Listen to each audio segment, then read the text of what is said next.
kayong lahat. Bago tayo pumunta sa ating palatuntunin ngayong umaga, pwede bang tumayo muna kayong lahat? At tayo ay manalangin. Ipikit ang ating mga mata. Damhin natin ang presensya ng ating Panginoon sa pamamagitan ng isang panalangin. Sumandaling pumikitay na ating mga mata at damhin natin ang ating panalangin sa ngalan ng Ama, ng Anak, ng Espiritu Santo. Amen.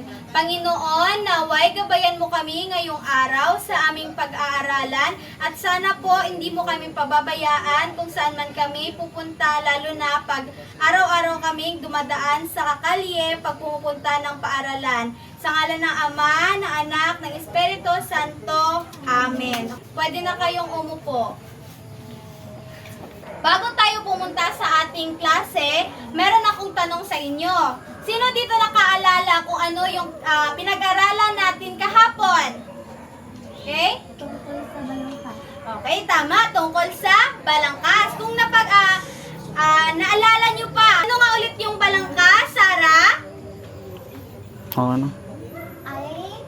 Ay kalipunan ng mga salita ay pangungusap ng nagtataglay ng pangunahing idea.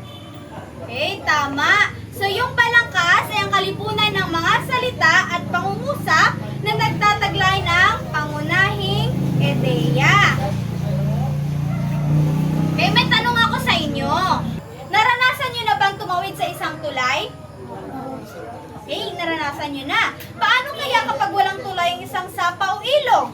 Madali ba o mahirap tawirin ang kabilang banda? Sino dito yung nagsasabi na mahirap tumawid sa isang sapa o ilog pag walang tulay? Sino dito nagsasabing mahirap? Taas ang kamay, taas ang kamay. Okay, taas pang kamay. Sino dito nagsasabi na mahirap? Mahirap tumawid ng tulay or sapa kapag walang mahirap tawirin ang sapa or ilog kapag walang tulay. Tama yon. Bakit mahirap tawirin ang sapa o ilog pag walang tulay? Sino dito makapagsabi? Ikaw? Sige na, huwag mahiya. Tayo, ano yung opinion mo? Bakit mahirap tawirin ang isang tulay? Ha? Ikaw? Okay, ako na lang ha. So, mahirap palang tawirin ang sapa or ilog kapag walang tulay. Kasi, hindi tayo makatawid ng, tulad nun, hindi nyo matawid yung sasakyan nyo. Tricycle, motor. Sino dito may tricycle sa bahay? Or motor? So, paano kung malalim yung yung sapa o ilog? Makakatawid ba kayo? Hindi. Lalo na kayong mga bata, makakatawid ba kayo? Hindi. Bakit hindi? Dahil? Malalim. So, ano mangyayari sa inyo kapag malalim yung sapa or ilog pag walang tulay na tatawid kayo? Wait, tama. Malulunod kayo. So, tama kayong lahat. May inihanda akong panimulang gawain para sa pagtuklas ng ating aralin. May nakatalang pangungusap sa pisara. Sa bawat numero ay may dalawang kaisipan na inyong pag-uugnayin gamit ang mga salitang nasa pisara. Saglit. So, meron ako ditong inihanda sa inyo. Sino dito sa inyo ang makapunta sa pisara at sagutan ang tanong na hinihingi dito sa harap? Okay. Unang numero. Sino ang makapagbasa? Okay, basahin. Sinaregreg at Blank. Butch at ay himatalik na magkaibigan. Ano yung tamang sagot? At Okay. Pwede mong itala dito sa harapan yung sagot. Yung sagot mo. Pakisulat. Okay. Ano yung sagot?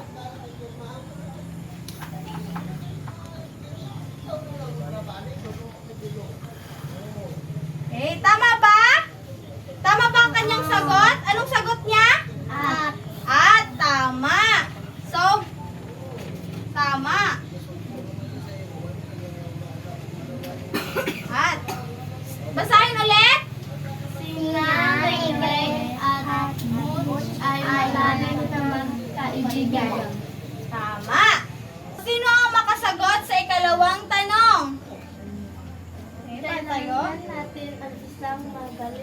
Mother Blanc, Maisaayos ang ating bansa. Ano ang tamang sagot sa ikalawang upang?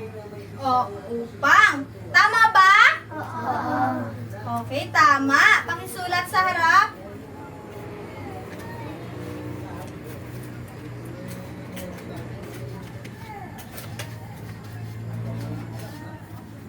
Pakibasa ulit. Kailangan natin ang isang magaling na leader upang maisaayos ang ating bansa. Tama. Sa pangatlong tanong, sino ang makabasa at makasagot? Okay, pa tayo. Maaari siyang mapahamak. Blank, hindi siya sumusunod sa kanyang mga magulang. Ano yung tamang sagot? Kapag. Kapag. Tama ba hindi? Tama. Okay. Pakisulat sa harap. Sige na.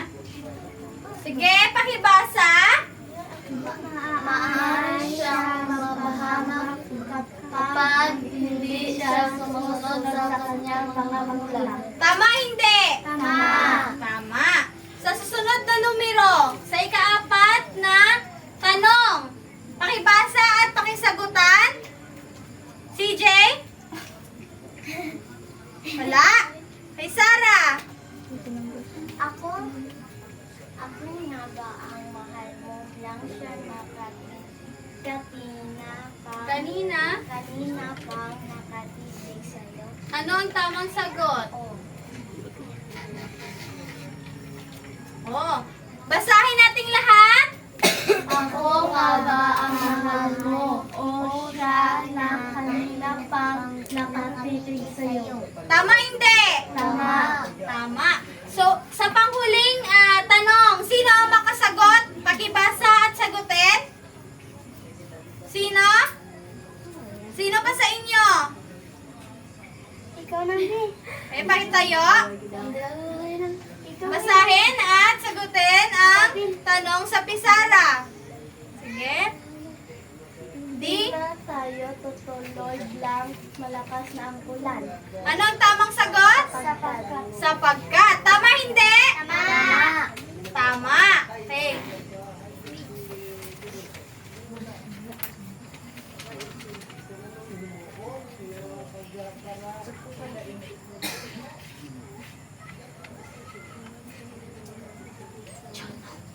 Basahan natin lahat. Di na tayo tuloy sapagkat malakas na ang ulan. Tama. Ngayon, ay may nahinuha na ba kayo? Okay, meron. Ano ang sa tingin nyo ang ating paksa? Yes, pakitayo. Pag-uugnay sa dalawang isipan o pangungusap. Okay, tama. Ang ating paksa ngayong araw ay tungkol sa pag-uugnay sa dalawang kaisipan o pangungusap. Maaari sa inyong nakaraang pag-aaral, alin ba ang may kahulugan na pag-uugnay ng mga kaisipan? Okay, kaulit. Nasa bahagi ng pananalita, ito ay pangatid. Tama.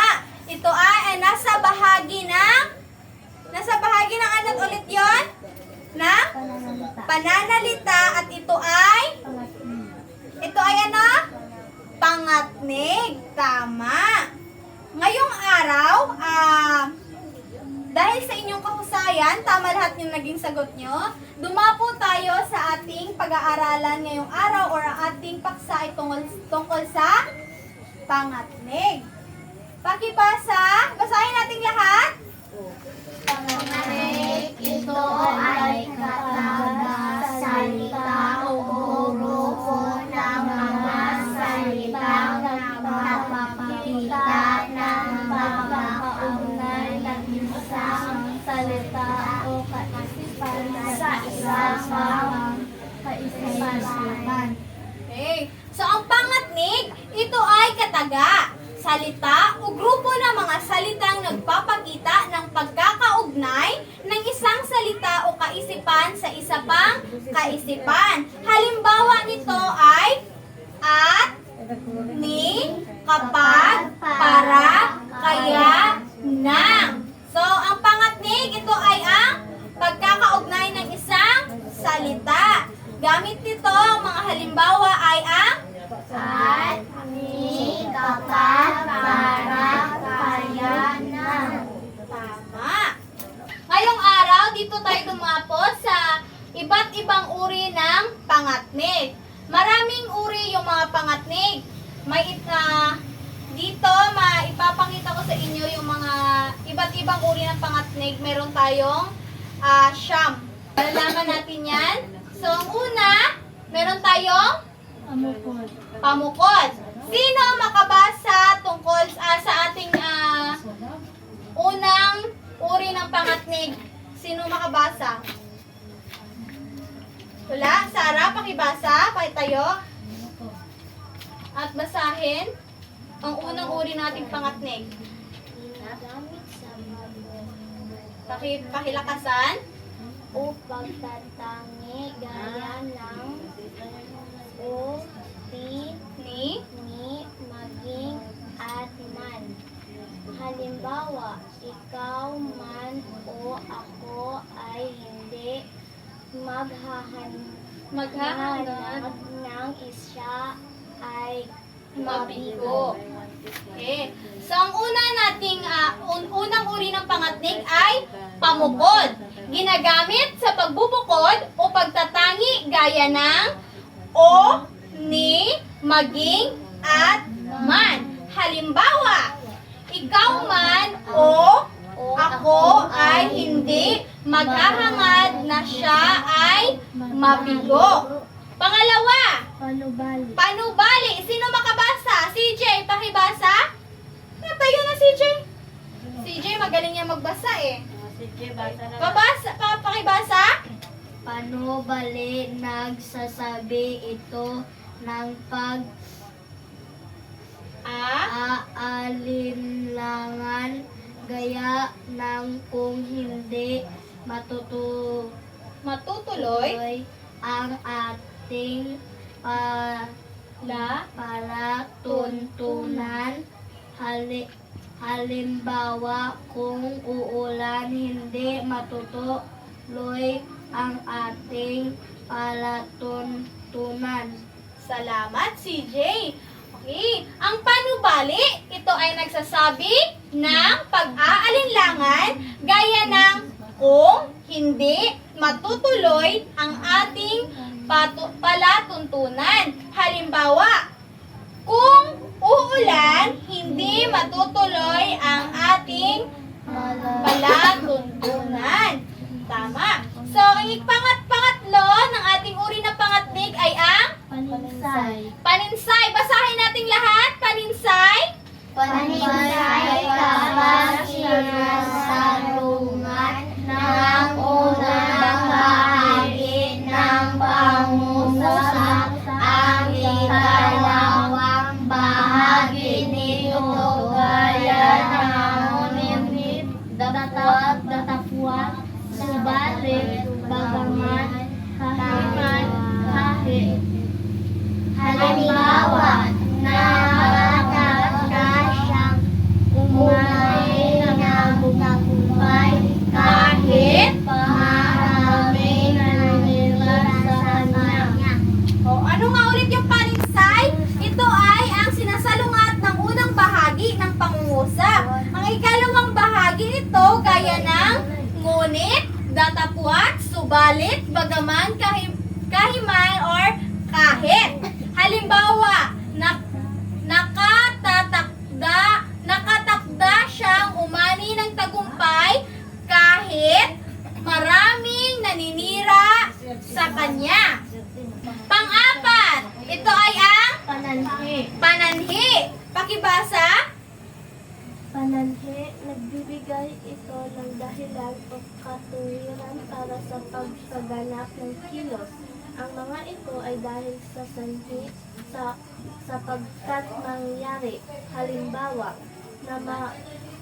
namao siya dahil sa matagal na pagkakatalumpati. Okay, ang pananhi, ito ay ang dahilan o katwiran para sa pagkaganap ng kilos. Ang mga ito ay dahil sa sanhi, sapagkat mangyari. Ang halimbawa nito ay namao siya dahil sa matagal na pagkakatalumpati. Panglima, pakibasa. Panahon, nagsasabi ito ng nalalapit na katapusan ng mga ng pagsasalita ng gaya ng upang sa lahat ng ito sa kawasa sa wakas at sa bagay nito. Halimbawa, di kawasa ang tinapos. Okay. Ang panapos. Ang panapos ay nagsasabi ng nalalapit na katapusan ng pagsasalita. Gaya ng upang, sa lahat, sa salita, gaya ng upang, sa lahat ng ito, sa di kawasa, sa wakas, at sa bagay na ito. So, meron tayong halimbawa dito ng panapos. Halimbawa, di kawasa ang tinapos na. Dito makikita ang di kawasa na halimbawa dito sa panapos. So, isa dito yung di kawasa. Sa di kawasa ang makita dito sa halimbawa. Ang pang-anim, panlinaw. Basahin natin lahat. Panlinaw, ginagamit. Pakibasa lahat. Ika-anim, panlinaw. Panlinaw, ginagamit ito upang ipaliwanag ang bahagi o Kabuuan. ng isang Banggit. Halimbawa, nakasundo na ang mag-asawa kung gayon magsasama na silang muli. Okay. Ang panlinaw, ito naman ang ginagamit upang ipaliwanag ang bahagi o kabuuan ng isang banggit. Isa dito ang halimbawa ng nagkasundo na ang mag-asawa kung gayon, magsasama na silang muli. Okay, atong halimbawa natin kung gayon. Andito sa, ano nga ulit to? Panlinaw. Panlinaw. Ikapito, panimbang. Basahin natin lahat. Panimbang, ginagamit sa Papahayag ng dagdagang impormasyon at kaisipan gaya ng at saka pati kaya anupat. Halimbawa, sina Jose at Pedro ay nagtungo sa bukid.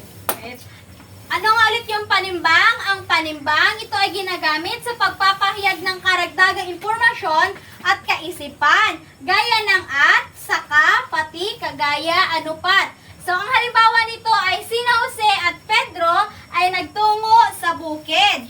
Ano pa yung ibang halimbawa nito? Ano pa? Ano pa yung ibang halimbawa? Sino makapagbigay ng halimbawa? Gamit ang panimbang. Gaya ng, at saka, pati, kaya, anupat. Ano? Halimbawa nito sa at. Ano pa yung ibang halimbawa? Gamitin natin ang at. Si CJ at si Sarah ay magpinsan.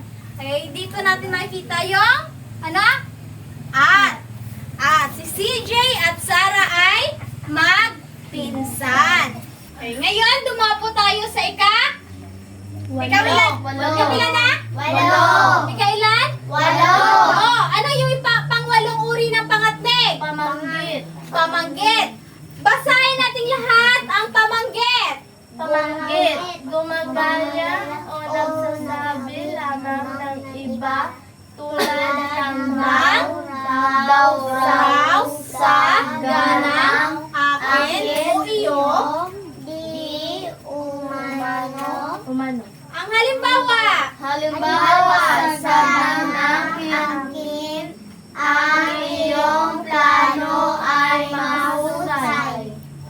Okay, tama. So, ang tamang gets, gumagaya o nagsasabi lamang ng ibang tulad ng daw, raw, saganang, akin o iyo, di umano. Halimbawa, saganang akin, ang iyong plano ay mahusay. Magbibigay ako ng halimbawa ng pamanggit. Si CJ raw ay anak ni Jessica Tayupon. Alin doon yung pamanggit? Si CJ raw ay anak ni Jessica Tayupon. Raw. Alin doon yung pamanggit? Raw. Raw, tama. Ulit, ito pa, magbibigay ako ng isang halimbawa. Ang anak daw ni Aling Rosa ay maganda. Daw. Ano? Daw. Tama, hindi? Tama. Daw, tama. Dumabot tayo sa panghuling uri ng pangatnig. Ano yung huling uri? Panulad. Panulad. Pakibasa. Panulad. Tumutulad ng mga pangyayari o gawa tulad ng kung sino siyang, kung ano siya rin, kung gaano siya rin. Halimbawa, kung anong mga nangyayari noon ang siya rin mangyayari ngayon. Ano yung panulad dito sa ating halimbawa? Ang sharing. Sino makapagbibigay ng halimbawa ng panulad? Gamitin ang salitang sino? Sino kaya yung kasama mo? Ana? Sino kaya yung kasama mo? Sino kaya yung kasama mo? Tama, hindi? Tama. Tama. Okay. Halimbawa ulit ng kong. Sino makapagbibigay ng halimbawa ng kong? Gamit ang kong. Kung ano-ano lang ang kinakain mo. Ano yan? Kung ano-ano lang ang kinakain mo. Kung ano-ano lang ang kinakain ni CJ. Tama, hindi? Tama. Alin doon yung panulad? Kung. Kong. Tama. Kung ano-ano lang kinakain ni CJ. Kaya't ang lusog ni CJ. Malusog. Okay. Kagaya ng isinagawa natin kanina, maaari bang magbigay kayo ng mga sarili nyong halimbawa ng pangungusap? Maaari ba? Sarah?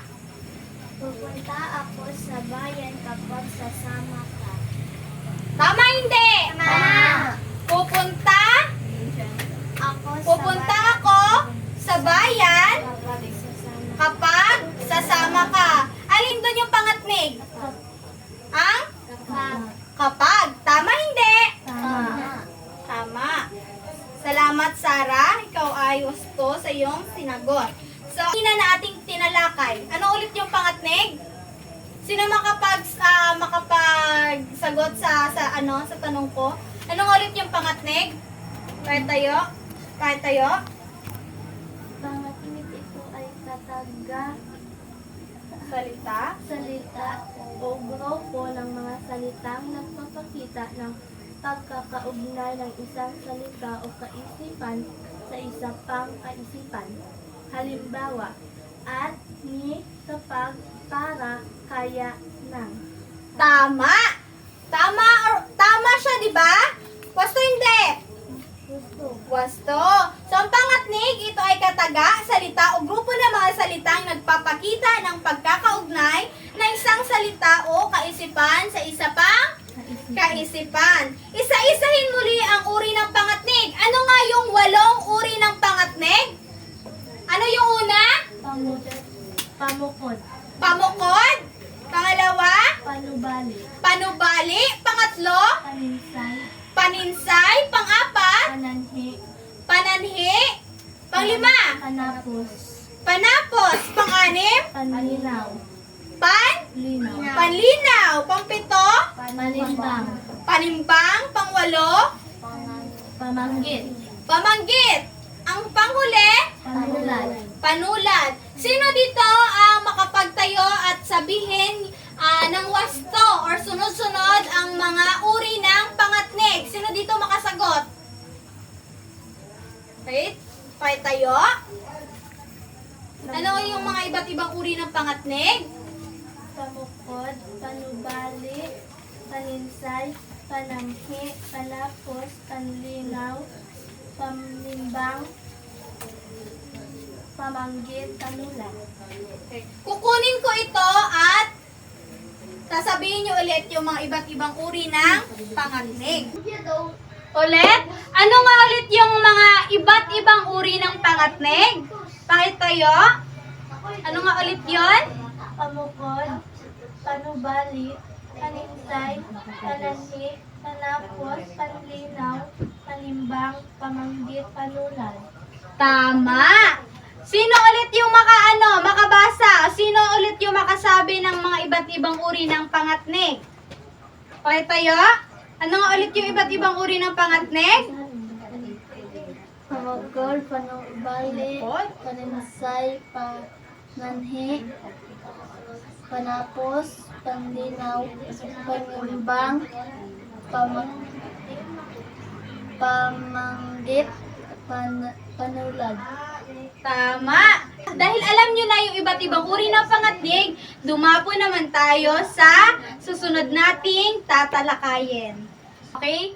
Ngayong umaga, dumapo naman tayo sa ating paglalapat.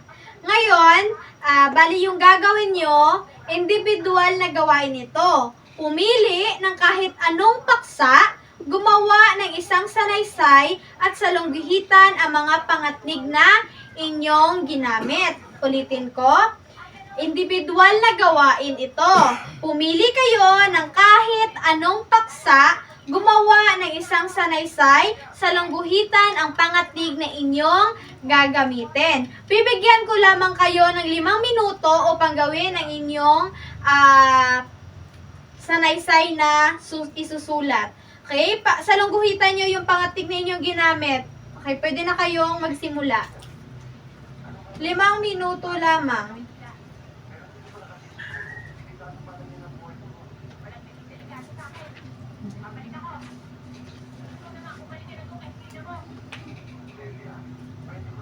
Tatlong minuto yung natira. Tapos na, hindi. Tapos na bang lahat? Tapos na. Tapos na. Okay, sino yung unang makapagbigay o magbasa ng kanilang ideya na ginawa? Sara, pakibasa ng iyong gawa. Si CJ at si Ana ay naglalaro sa party. Si CJ at si Ana ay naglalaro sa parke. Alin doon yung ginamit mong pangatnig? At, tama hindi? Tama. Tama. Sunod, CJ. Maraming salamat, Sara. CJ, pakitayo at basahin yung gawa mo. Pupunta ako sa bayan kapag sumama ka. Tama, hindi. Tama. Alin yung sinalunggitan mo doon na pangatnig, CJ? Yung ulitin, basahin. Pupunta. ako sa bayan kapag sumama ka.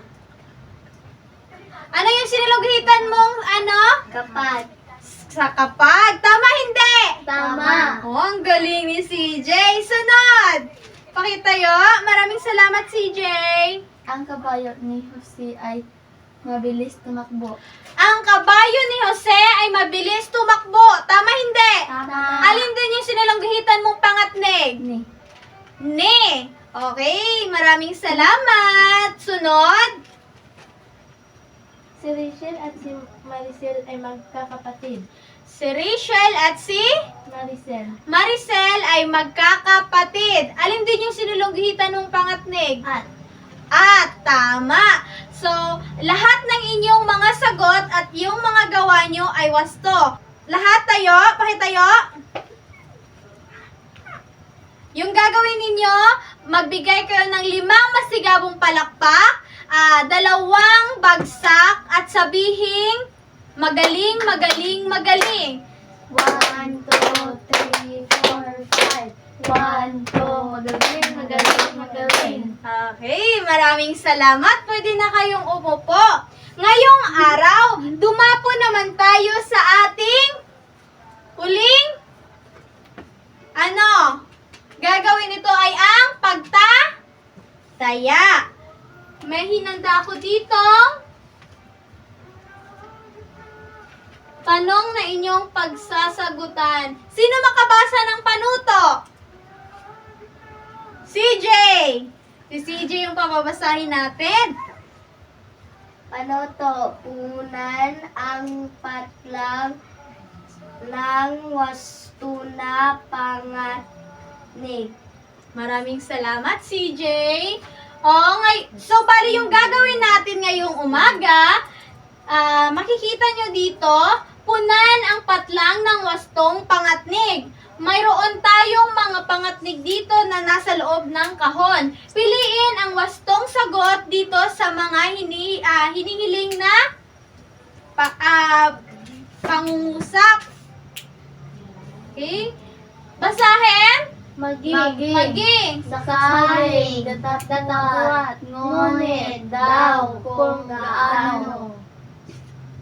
Bibigyan ko lamang kayo ng 6 na minuto upang gawin ito yung inyong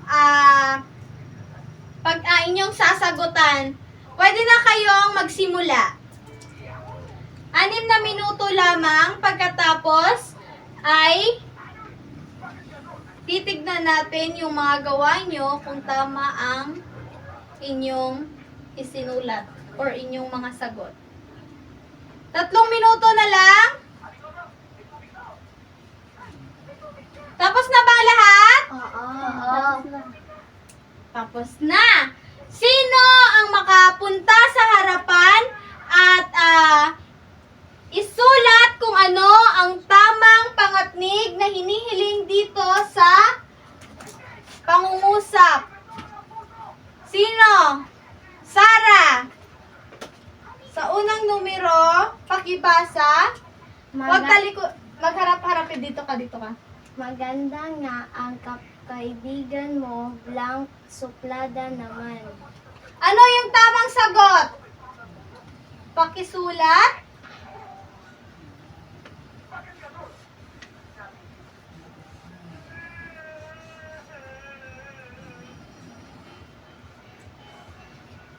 Tama, hindi? Tama. So, lagyan ng check ang inyong sagot kung tama. Lagyan ng check kung ang iyong sagot ay tama. Sa pangalawang tanong, pakibasa at ilagay yung tamang pangatnig na hinihiling. CJ. Lika dito, CJ. Dito ka. Diyan ka banda. Huwag talikuran yung mga kaklase mo. Dito ka. Basahin mo muna. Nanalo paring musa si Rosa. blank Blank may mga kaibigan. Bumoto sa kalaban niya. Ano yung tamang sagot? Maging. Isulat.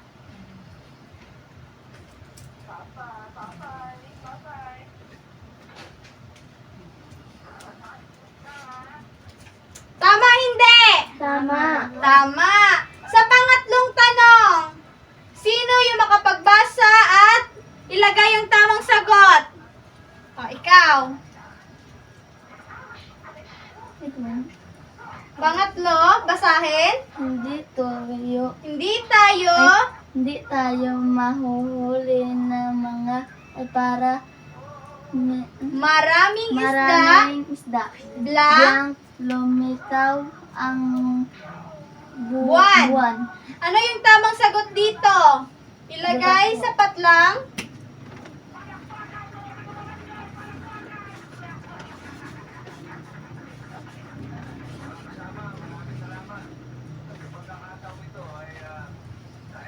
Yung sagot, datapot, tama, hindi?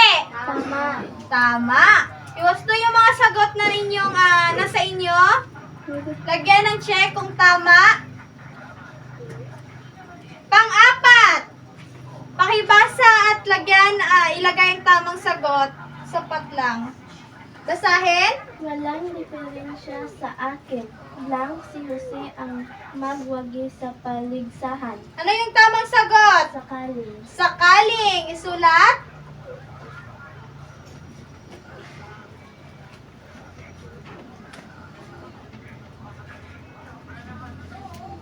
Tama, hindi? Tama. Tama. Sa panghuling tanong, sino makapagbasa at isulat ang tamang sagot? Dahil dyan, si CJ yung magbabasa at magsusulat ng huling tanong. Basahin mo muna, CJ. Sahan, Hindi. Masisipag daw. masisipag daw ang mga taga Ilocos. Ano yung tamang sagot? Daw. Daw, isulat.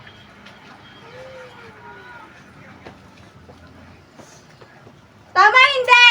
Tama. Tama. Basahin muna nating lahat. Maganda na Maganda nga. maganda nga ang kaibigan mo, ngunit suplada naman. Nanalo pa rin sa si Rosa. Maging may mga kaibigan bumoto sa kalaban niya. Hindi tayo mahuhuli ng maraming isda, datapwat, lumitaw ang awan. Walang diferensya sa akin. Sakaling si Jose ang magwagi sa paligsahan. Masisipag daw ang mga taga-Ilocos. Sino yung nakawasto sa lahat ng tanong? Sino yung nakatama? Lahat ba kayo? Oo. Wow! Ang gagaling ninyo! Bigyan ng 5 masigabong palakpak ang inyong mga sarili. 1, 2, 3, 4, 5. Okay? Pakibigay ng inyong mga papel dito sa harapan. Maraming salamat. Pakibalik sa upuan. Bago magtapos ang ating aralin ngayong umaga, may ibibigay ako sa inyo na takdang aralin. Bale, yung gagawin nyo, una, maghanap kayo ng definasyon kung ano ang pang-abay at kung ano ang mga uri ng pang-abay. Ulitin ko, ano ang pang-abay at ano ang uri ng pang-abay. Naintindihan? Opo. Naintindihan, hindi? Opo. Maraming salamat sa inyo. Pakitayo. Paalam sa inyo. Paalam, Binibining Joy. Maraming salamat. Pwede na kayong umuwi.